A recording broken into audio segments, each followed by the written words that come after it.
Hello guys, welcome to the banking blogs of Rishika. तो आज मैं जिनका इंटरव्यू शेयर करने जा रही हूँ वो भोपाल डिवीज़न के हैं, ठीक है।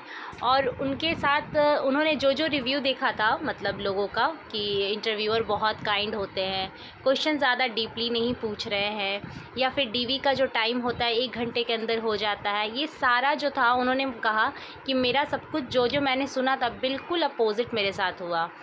क्योंकि ना तो मुझे एक्सपीरियंस हुआ कि इंटरव्यूअर बहुत काइंड होते हैं, ना उन्हें एक्सपीरियंस हुआ कि क्वेश्चन बड़े मतलब नॉर्मल लेवल के पूछे जा रहे हैं, लाइक जो भी आपका फैमिलियर क्वेश्चन है, और ना ही ये एक्सपीरियंस हुआ कि मेरा टाइम बहुत जल्दी हुआ।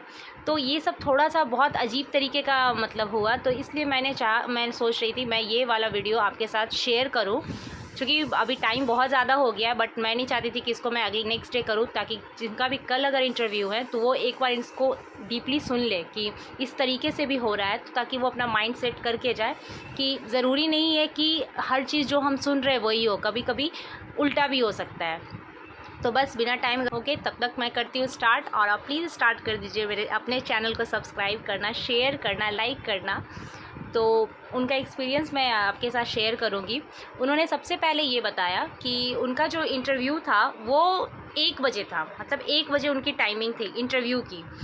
बट वो पता नहीं एक्साइटमेंट में, डर में, किस वजह से मुझे नहीं पता, बट वो 11 AM में वहाँ पहुँच गए थे। मतलब गाइस, आप सोच सकते हो जिनका 1 बजे इंटरव्यू है वो 2 आवर पहले पहुँच गए ऑलरेडी। मतलब क्यों पहुँचे वो, मुझे समझ नहीं आई। या फिर मे भी हो सकता है वो बहुत ज़्यादा दूर रहते होंगे इसलिए पहुँचे, लेकिन उन्होंने कहा मेरा तो ऐसे ही दिमाग एकदम मैस हो गया, क्योंकि गर्मी बहुत ज़्यादा थी तो माइंड भी काम करना बंद हो गया। और भी सुनो इनके साथ क्या हुआ कि इनका नंबर 17th नंबर पे था, मतलब 17वां नंबर 20 में से। तो 1 बजे के इंटरव्यू के लिए बुलाया गया, और पता है इनका इंटरव्यू 5:30 बजे हुआ, 5:30। मतलब आप सोच सकते हो जो बंदा 11 बजे से पहुंचा हुआ है उसका 5:30 तक क्या हाल हुआ होगा, कितने सारे माइंड में मतलब निगेटिव पॉजिटिव वाइब्स आ रहे होंगे। और गर्मी कितनी भयानक है ये तो हर लोगों को पता है, मतलब बहुत ज़्यादा भयानक है। या ऐसे में अपने पर्सनालिटी को मैनेज करके रखना, वैसे उस तरीके से दिमाग का मतलब स्टेट ऑफ माइंड बनाना कि वहाँ जाकर सब अच्छे से बोल पाएँ। खैर, ये तो बस हुई बात उस चीज़ की कि उनकी टाइमिंग क्या थी और किस तरीके से उन्होंने मैनेज किया। अब बात आती है क्वेश्चन उनसे क्या क्या पूछा गया। तो गाइज़, मैं आपको बताना शुरू करने से पहले ये बोलूँगी कि आप इसको दिमाग पे ज़्यादा मत ले लेना जिनका कल है, वरना पता चला कि सारा मतलब जो भी पॉजिटिविटी है वो आपके माइंड में निगेटिविटी में बदल जाए कि ऐसे ऐसे खतरनाक क्वेश्चन पूछे जा रहे हैं, फिर तो मैं उसके लायक ही नहीं हूँ। ये सब चीज़ प्लीज़ अपने माइंड में मत रखना। तो मैं आपको सबसे पहले ये बताती हूँ कि मतलब जो इंसान, मतलब जो पर्सन का इंटरव्यू था, उन्होंने बताया कि उनकी ग्रेजुएशन बीकॉम थी, मतलब उन्होंने बीकॉम में ग्रेजुएट किया था। उसके बाद पीजी इन इकोनॉमिक्स थी, बीकॉम में ग्रेजुएट था। बस यही उनका एजुकेशन क्वालिफिकेशन फ़िलहाल था। जैसे ही वो इंटर किए, सबसे पहले एज यूजुअल एक पैनल ने पूछा इंट्रोड्यूस योरसेल्फ। बस होना क्या था, जैसे ही उन्होंने इंट्रोडक्शन शुरू किया उसके बाद फटाफट बहुत सारे क्वेश्चन। उन्होंने कहा कि सेकंड क्वेश्चन उनका था, do you know about the concept of diminishing returns in economics. बंदा कहा कि मुझे सेकंड क्वेश्चन में मुझे समझ में नहीं आया कि वो बोल क्या रहे हैं। उन्होंने कहा कि सॉरी सर, मुझे क्वेश्चन समझ में नहीं आया, फिर से रिपीट कीजिए। उन्होंने फिर से रिपीट किया, बट इनका आंसर नो था, क्योंकि इतना डीपली वो बोले मैं पढ़ के ही नहीं गया था। थर्ड क्वेश्चन उनका था, at the time of inception LIC had no competition, now there are 25 insurance companies, then explain how the concept of diminishing returns applies in this scenario। मतलब क्या है ये, ऐसे ऐसे क्वेश्चन कोई मतलब कैसे माइंड में सेट करके जाएगा इस तरीके का। मतलब आप सोच सकते हो कि एक तो इतना देर हो गया इंटरव्यू में एंट्री करने के बाद, और ऊपर से इतने डीपली क्वेश्चन इतने शाम में। लोग कहते हैं कि इवनिंग शिफ्ट में क्वेश्चन बहुत नॉर्मल होता है, क्योंकि इंटरव्यूअर्स एग्जॉस्ट हो जाते हैं, वो पूछना नहीं चाहते हैं। बट आप इनका लेवल देख लो। फिर उनका थर्ड क्वेश्चन था कि will your family allowed you to do job that has 24/7 working hour and also requires you to be in contact with several agents. जो कि होता है, जो कि आपको करना पड़ेगा। 24/7 जॉब है, क्या आपकी फैमिली मतलब आपको करेंगे, ये कंफर्ट जोन में रखेंगे, आपको देंगे अलाउ। बट उन्होंने कहा मैंने इसका आंसर सेट करके रखा था, तो मैं ये आंसर देने में पूरा कंफर्टेबल था, तो ये आंसर तो उन्होंने दे दिया। नेक्स्ट क्वेश्चन फिर उन्होंने पूछा कि how many agents are required to be hired by you in a year.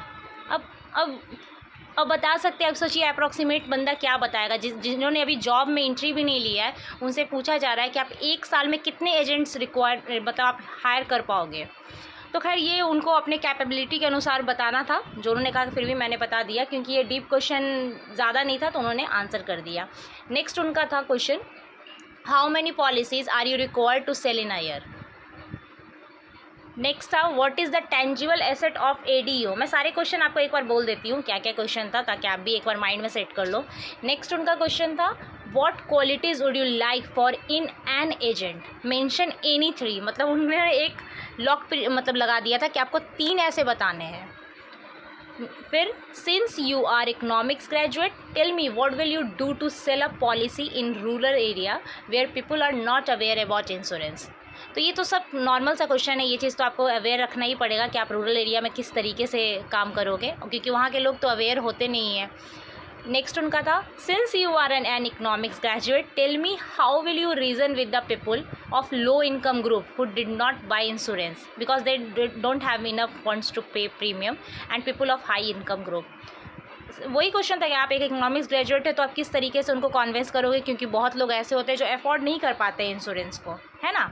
और 10th क्वेश्चन उन्होंने कहा, बस इतना सर ने पूछा था। फिर मैम की बारी थी, जिन्होंने पूछा कि what do you understand by the term nomination के बारे में बताइए। तो बोले कि मैम मुझे उन्होंने बताया कि मैम का क्वेश्चन फिर भी मुझे सर से कंपेरिजन में तो बहुत अच्छा लग रहा था। फिर व्हाट इज़ ग्रेस पीरियड, इतना कह के मैम ने भी ख़त्म कर दिया। नेक्स्ट पैनल की बारी थी।